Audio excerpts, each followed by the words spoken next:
बाक्सा जिल्ला सालबारियाव दिनै गियान सोरां बिथांखिनि गेजेरजों रांनि चेक होनाय मोनसे हाबाफारि खुंदों। बाक्सा जिल्ला सालबारि महकुमा मावख'नि मोखाङाव थानाय सालबारि कलेज अडिट'रियामाव दिनै बिटिआर सरकारनि सोलोंथाइ बिफान आरो बाक्सा जिल्ला सोलोंथाइ बिफान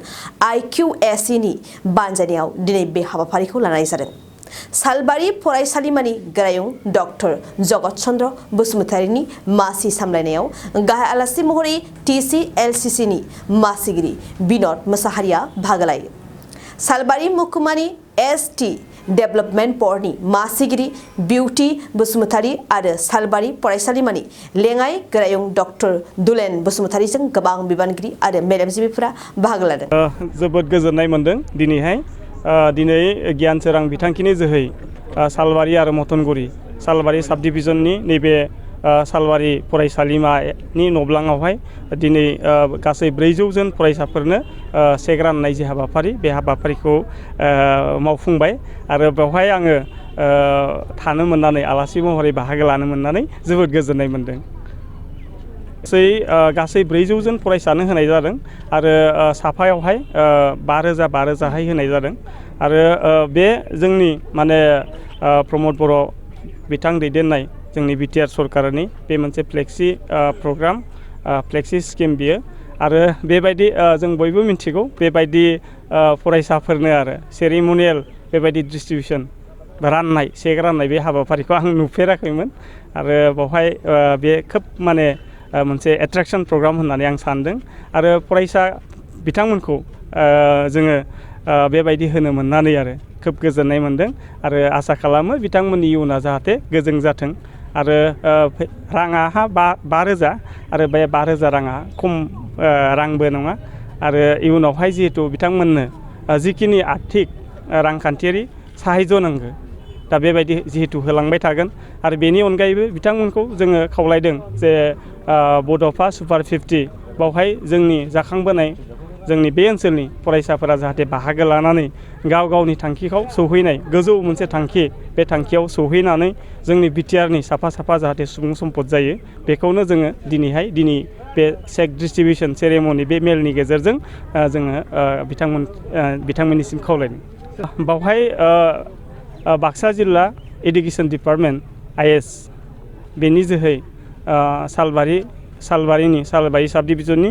DI आरो नैबे कलेजनि गोरायुंजों लोगोसे लेङाइ गोरायुं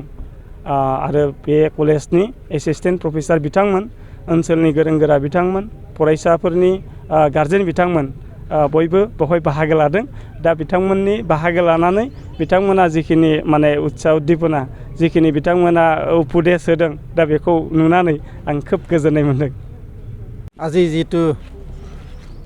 प्रग्राम लले बिटिआर गभर्नमेंट एडुकेशन डिपार्टमेंटर जरियते এইটো বুৰঞ্জীত লেখত ল'বলগীয়া এটা প্ৰগ্ৰাম আজি আমি উপলব্ধি কৰিছোঁ যে আমাৰ ছাত্ৰ ছাত্ৰীসকলক যেটো উৎসাহ উদ্দীপনা দিয়াৰ নামত আজি জ্ঞান সোৰাং বিথাংখি নামটোৱে বেলেগ জ্ঞান আৰু তাক সোৰাং দিয়া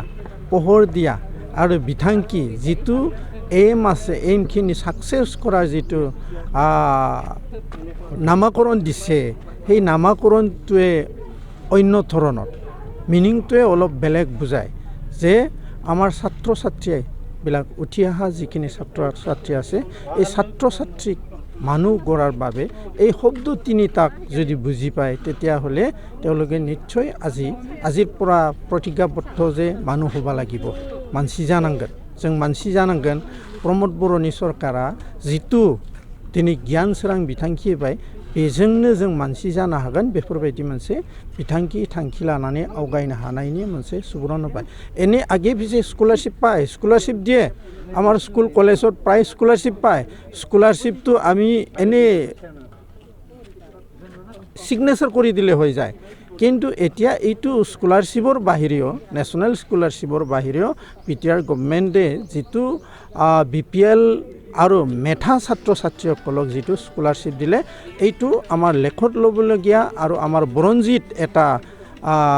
পদক্ষেপ বুলি আমি ক'ব লাগিব আৰু সেইটোৰ দ্বাৰা আমাৰ বিটিআৰ অঞ্চলত যিখিনি ছাত্ৰ ছাত্ৰীসকল এই ছাত্ৰ ছাত্ৰীসকলে খুবেই মানে উৎসাহ হ'ব আৰু অৰিহণা যোগাব আৰু গাৰ্জেনসকলে বহুত উৎসাহ আজি প্ৰায় গাৰ্জেন আহিছে ছাত্ৰ ছাত্ৰীসকলক আমি খুব ভাল পাইছোঁ আৰু আমাৰ যিটো প্ৰগ্ৰাম বিটিআৰ গভৰ্ণমেণ্টৰ যিটো নিৰ্দেশ মৰ্মে যিটো প্ৰগ্ৰাম কৰিলে IS Baksa DI চালবাৰী sub division খুবেই ভাল হৈছে খুব সফল হৈছে আৰু সেইটোৰ কাৰণে আমি ধন্যবাদ জ্ঞাপন কৰিছোঁ আৰু ভগৱানৰ ওচৰত প্ৰাৰ্থনা কৰিছোঁ যিটো জ্ঞান চেৰাং বিথাংকি এই জ্ঞান চেৰাং বিথাংকিটো সফল আৰু সাকসেস কৰিব পাৰে আমাৰ মাজত হাজাৰ হাজাৰ যিটো ছাত্ৰ ছাত্ৰী স্কলাৰশ্বিপ পোৱা এই ছাত্ৰ ছাত্ৰীৰ জীৱনখিনি সফল হয় ধন্যবাদ क'क्राझार सहरनि साखाथि थिथागुरियाव थानाय मानास पाब्लिक स्कुला 2023-24 सोलोंथाइ बोसोरनि गोदान मुं थिसननाया सोलिगासिनो। थिथागुरियाव थानाय इंराजि बिजोंनि मानास पाब्लिक स्कुलाव दासान्दि नार्सारिनिफ्राय 7 थाखोसिम गोदानै मुं थिसननाया सोलिगासिनो। बे फरायसालियाव गुन गोनां सोलोंथाइ होनायजों लोगोसे फरायसाफोरनि थाखाय दं मोजां खाबुफोर। थाखो फोरोंथायनि अनगायैबो yoga classes, basic computer education, English speaking skills, maths and science projecting, highly experience faculty आरो स्मार्ट क्लासेसनि खाबुफोर दं। बेजों लोगोसेनो बे फरायसालियाव हौवासा आरो हिन्जावसानि थाखाय आलादा हस्टेलबो दं। गोसो गोनां बिजाथिफ्रा थिथागुरिनि मानास पाब्लिक स्कुलाव मुं थिसन्नोब्ला नैबे मबाइल नाम्बार 6000853288 एबा 8638167582 आव कल खालामनानै स्लट लानो हागोन।